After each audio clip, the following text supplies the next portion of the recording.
नमस्कार, मी जानवी सावंत. गुरुकिल्ली यशाची मध्ये आपलं स्वागत आहे. आज आपण आपली माणसं आपली का वाटत नाहीत या विषयावरती चर्चा करणार आहोत आणि मार्गदर्शन करणार आहेत आचार्य सुनील कुमार. आचार्यजी, कार्यक्रमात खूप खूप स्वागत. खूप खूप धन्यवाद, खूप खूप आशीर्वाद. तर विषयाला सुरुवात करण्याआधी आचार्यजींची ओळख करून घेऊयात. आचार्य सुनील कुमार हे गेली 22 वर्ष भाग्य परिवर्तनच्या माध्यमातून घरातील प्रत्येक अडचणींवर योग्य आणि फलदायी मार्ग दाखवत आलेले असल्यामुळे संपूर्ण महाराष्ट्रासह अमेरिकेमध्ये, कॅलिफोर्निया, दुबई पासून देशात दिल्ली, गुडगाव, हैदराबाद, गोवा, इंदौर आणि महाराष्ट्रामध्ये छत्रपती संभाजीनगर, पुणे, नाशिक, मुंबई येथे त्यांची सेंटर्स आहेत. आपणास आपल्या कुठल्याही प्रकारच्या समस्यांवर हमखास उपाय हवा असल्यास स्क्रीनवर दिलेल्या फोन नंबरवर संपर्क साधून आपलं शंका निरसन करून घेऊ शकता. चला तर मग विषयाला सुरुवात करूया. आपला विषयच आहे आपली माणसं आपली का वाटत नाही. तर जन्मकुंडलीमध्ये असा कोणता दोष असतो की आपल्याच माणसांना आपलं शत्रू बनवलं जातं? हो, ते काय असतं ऍक्च्युली, जर ज्योतिष्य दृष्टिकोन जर बघितलं तर षष्ठम स्थान म्हणजे जे तुमची कुंडली आहे, त्या कुंडलीमध्ये जे षष्ठम स्थान आहे तो शत्रूंचं स्थान आहे आणि द्वादश स्थान जे आहे तो शत्रू म्हणजे गुप्त शत्रूंचं स्थान आहे. कधी कधी काय असतं, समोरचा माणूस आपला बद्दल कोणता भाव ठेवतो ती आपल्याला माहिती राहते, पण कधी कधी आपल्याला माहित राहत नाही की समोरचा माणूस आपला सोबत फिरतो आणि आपला सोबत जेवतो आणि कधी कधी तोच घात करतो. तर या विषयावर जर आपण थोडासा माहिती घेतली तर तुमची कुंडलीमध्ये जर 12वां स्थान द्वादश स्थान जर पीडित आहेत किंवा तिकडे राहूची युती, केतूची युती आणि विशेषतः कर्क राशीमध्ये जर मंगलची युती आली तर तुमचे गुप्त शत्रू जास्त राहणार, जे तुमच्या सोबत सगळं काही करणार आणि तुमच्या पाठीमागे तुमची निंदा करताय, तुमच्याबद्दल कट रचताय आणि खूप तुम्हाला त्रास देण्याचा प्रयत्न करताय आणि तुम्हाला माहिती नसताना हे सगळं प्रयत्न चालू राहतो. हा एकदम धोकादायक विषय आहे. आणि जर षष्ठम स्थानमध्ये जर कर्क राशीमध्ये मंगलची युती झाली किंवा मंगल सोबत राहू आला, मंगल सोबत केतू आला, तर निश्चितपणे हा एक अंगारक दोष पण आहेत आणि अंगारक दोषमुळे तुमचे जे मित्र किंवा तुमचे ओळखीचे जे लोक आहेत, आज तुमच्या त्यांच्यासोबत खूप संबंध चांगला आहे, पण उद्या जे काही गोपनीय माहिती त्यांच्याकडे तुमची आहेत ते निश्चितपणे त्याचा लाभ उचलणार. नंबर 2, ज्या लोकांवर आपण खूप विश्वास ठेवतो आपण आणि त्या लोकांवर विश्वास ठेवून जे काही आर्थिक आणि जे काही पैसा वगैरेंचा व्यवहार करतो ते पण तुमचे शत्रू बनवू शकतात जर तुमची कुंडलीमध्ये षष्ठम स्थान प्रबल नाहीये आणि द्वादश स्थान प्रबल नाहीये. आणि जे मी आधी सांगितलं की जर मंगल राहू केतूची युती झाली तर निश्चितपणे थोडासा सावध राहा, त्याच्यासाठी उपाय पण केले पाहिजे. अगदीच. बऱ्याच वेळा असंही होतं की आपले मित्र आपल्या समोर असताना खूप चांगलं बोलतात, पण आपल्या पाठीमागे आपल्याबद्दल वाईट बोलत असतात आणि आपले शत्रू बनतात. तर जन्मकुंडलीमध्ये असा कोणता दोष असतो की ज्यामुळे हे सगळं होतं? याच्या मी तुम्हाला उत्तर असं देणार की आपल्याला आपल्यावरती पण संयम ठेवायचा आणि समोरच्या माणसं तो ओळखला पाहिजे. कारण काय, जेव्हा घटना घडली नंतर आपल्याला भास झाला, रे बापरे, हा तर आपल्या सोबत राहतो, आपल्या सोबत जेवतो. आपल्याला काय केलं पाहिजे, जर तुम्ही आधीच जर कुंडली बघितली, कुंडलीमध्ये जर यासारखे दोष आहेत, जसं मी तुम्हाला सांगतो, तुमची कुंडलीमध्ये लग्न स्थानमध्ये आणि शत्रू राशीमध्ये जर ग्रह जाऊन बसला तर निश्चितपणे तुमचे जे आपले लोक आहेत तेच शत्रू बनतात आणि कट रचतात. आणि नंबर 2, जर त्या समोरच्या माणसाची वाणीवर संयम नाहीये, कधी कधी काय असतं की त्याच्या मनात जास्त काही दुर्भावना नाहीये पण वाणी दोष आहे त्याला, तर त्याच्या कारण काय, तर त्याच्या कारण एकच आहे, जर तुमची कुंडलीमध्ये चंद्रमाची युती आणि शुक्रची युती बरोबर नाहीये तर निश्चितपणे लोक तुमची बदनामी करणार. ते फक्त तुमच्याबद्दल बोलणार, जे तुम्ही नाही केलं, जे विषय नाही झाला त्याबद्दल ते बदनामी करणार.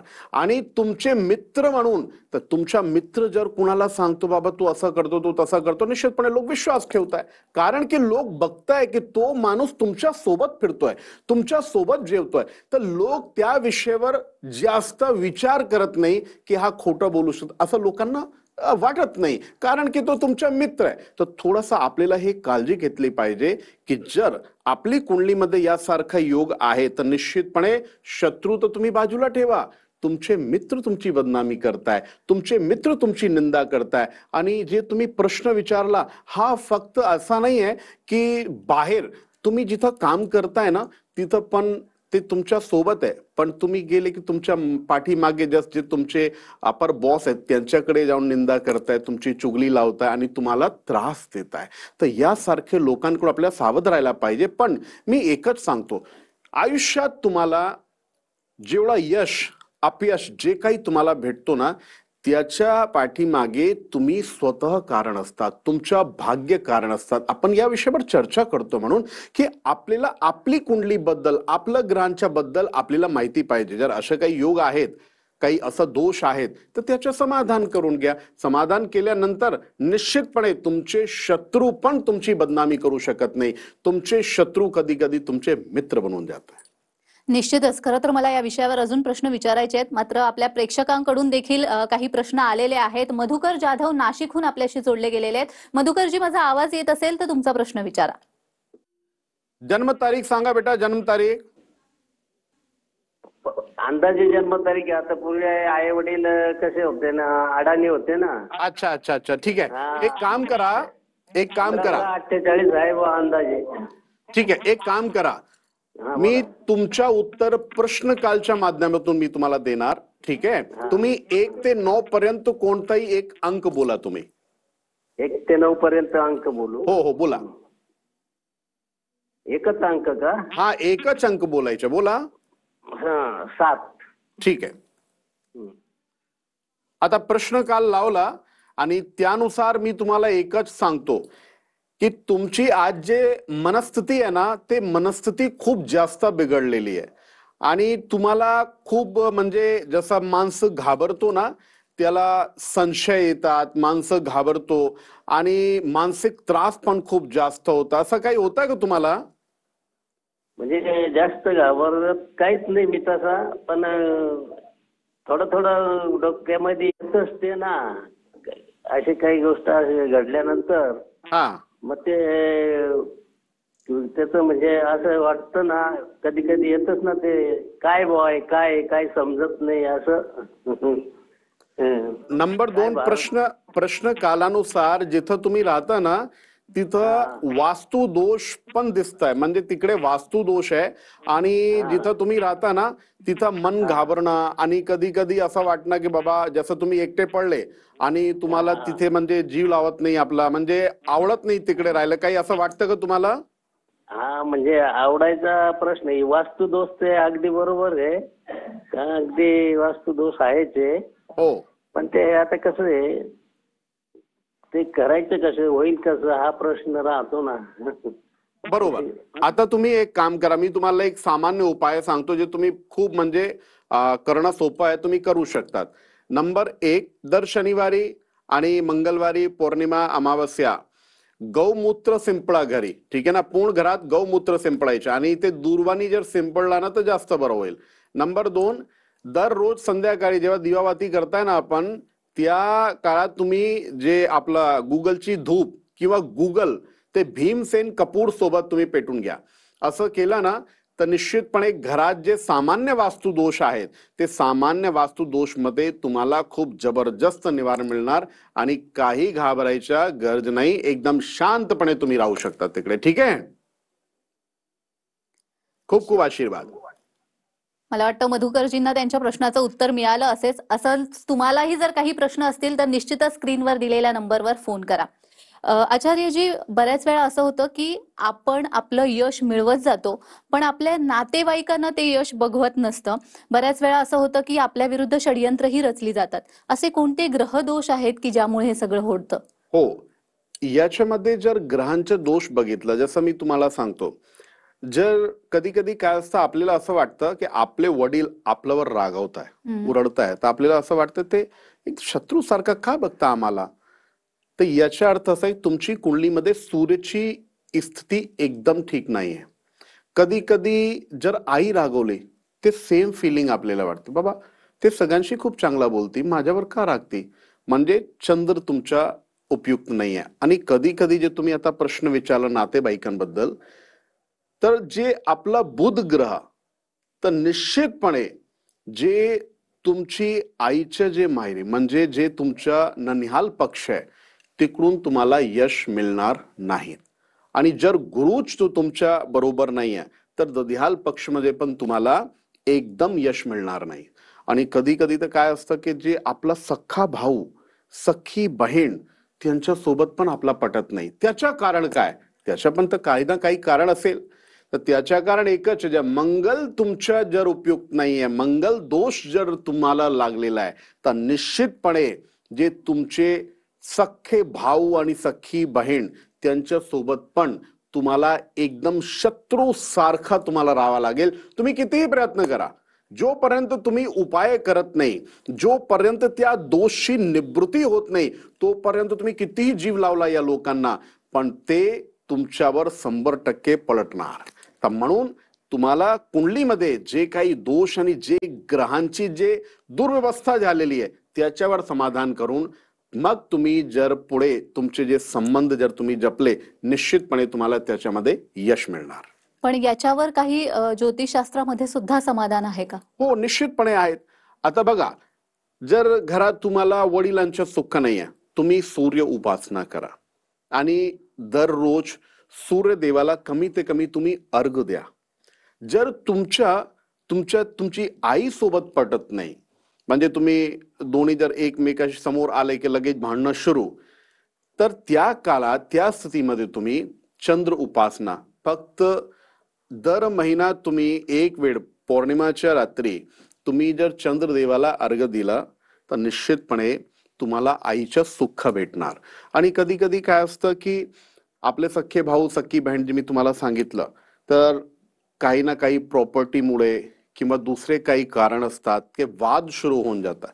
तर त्यासाठी काय केलं पाहिजे, त्यासाठी एकच सांगतो मी.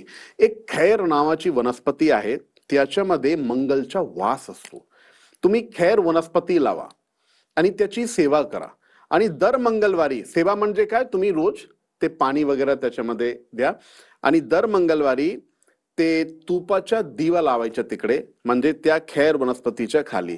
असं केलं ना तर तुम्हाला वाद घालायचे नाही, तुम्हाला काही कोर्ट केसेस वगैरे करायच्या नाही, काहीच करायचं नाही. तुम्हाला थोडासा संयम ठेवा. थोडेफार दिवस नंतर निश्चितपणे समोरून ते तुम्हाला एक चांगली संधी देणार आणि संधी मिळाली, आपला काम खूप प्रेमाने होऊन जाईल. तुम्हाला काही कोर्ट केस वगैरे आणि तुम्हाला काही वाद ठेवायची गरज पडणार नाही. असं करू शकता तुम्ही. निश्चितच. खरं तर मला या विषयावर अजून जाणून घ्यायचंय, मात्र वेळ झालेली एका छोट्याशा विश्रांतीची. कुठेही जाऊ नका, पाहत रहा गुरुकिल्ली यशाची.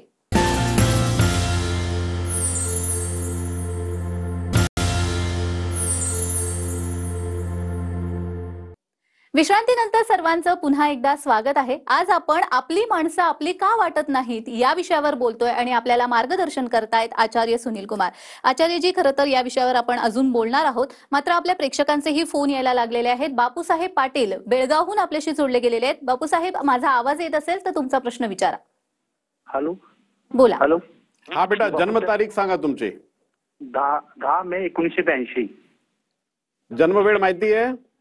जन्म सकाळी 8:15. ठीक आहे. आणि जन्म ठिकाण बेटा? बेळगाव.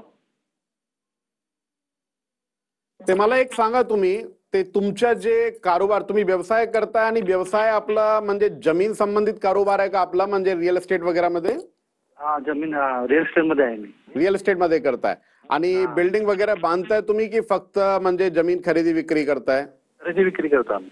ठीक आहे. एकच सांगतो मी तुम्हाला, तुमची कुंडलीमध्ये मंगलची युती खूप चांगली आहे. म्हणून आपल्याला जे तुम्ही काम करताय म्हणजे जमीन खरेदी विक्री, ते बरोबर आहे, पण याची पेक्षा जर तुम्ही बांधकाम सुरू केला तर त्याच्यामध्ये तुम्हाला जास्त यश आहे. आणि बांधकाम पण 2 प्रकारचा असतो, एक रेसिडेन्शियल आणि एक कमर्शियल. तर तुम्ही जर रेसिडेन्शियल मध्ये गेले ना, रेसिडेन्शियल मध्ये जर तुम्ही बांधकाम सुरू केला त्याच्यामध्ये यश तुम्हाला खूप जास्त मिळणार. आणि आता काय झालेलं आहे, मागच्या कमी ते कमी 7-8 महिने झाले, 7-8 महिन्यापासून तुमची स्थिती हळूहळू अजून खाली आलेली आहे. ते कामच बनत नाही. तुम्हाला असं वाटतं की हो डील झाली आणि उद्या आपलं सगळं काही होणार, पण त्या दिवशी शेवटचं तुम्हाला परत यावं लागतं. बरोबर आहे ना? बरोबर आहे. आता ते माझं 8 महिने डील होणार म्हणजे दुसऱ्या दिवशी कॅन्सल होते. काय काय म्हणतात? डील होणार, आज होणारे डील म्हणजे दुसऱ्या दिवशी परत आणि कॅन्सल डील होती ती. हो, तेच सांगतो. म्हणजे तुम्हाला शेवटपर्यंत असं वाटतं आणि म्हणजे आज विचारलं की हो उद्या सगळं होऊन जाईल, पण ते उद्या तुम्हाला शेवट परत यावं लागतं. तर हा एक खूप मोठी प्रॉब्लेम आहे. काय करा तुम्ही, नंबर 1, ज्या दिवशी आपली डील ठरली की हो आज आपली डील होणार, त्या दिवशी मी तुम्हाला एक खूप चांगला उपाय सांगतो. एक पान घ्या तुम्ही, जे आपण तांदूळच्या पान असतो ना ते घ्यायच्या, त्याच्यावरती थोडेसे तांदूळ ठेवा आणि वरती भीमसेन कपूर आणि ते पेटून घ्या आणि मग प्रार्थना करा, गणपतीच्या स्मरण करा की जेवढा विघ्न जे आहेत ते विघ्न हरा देवा असं म्हणून, आणि मग तुम्ही निघा.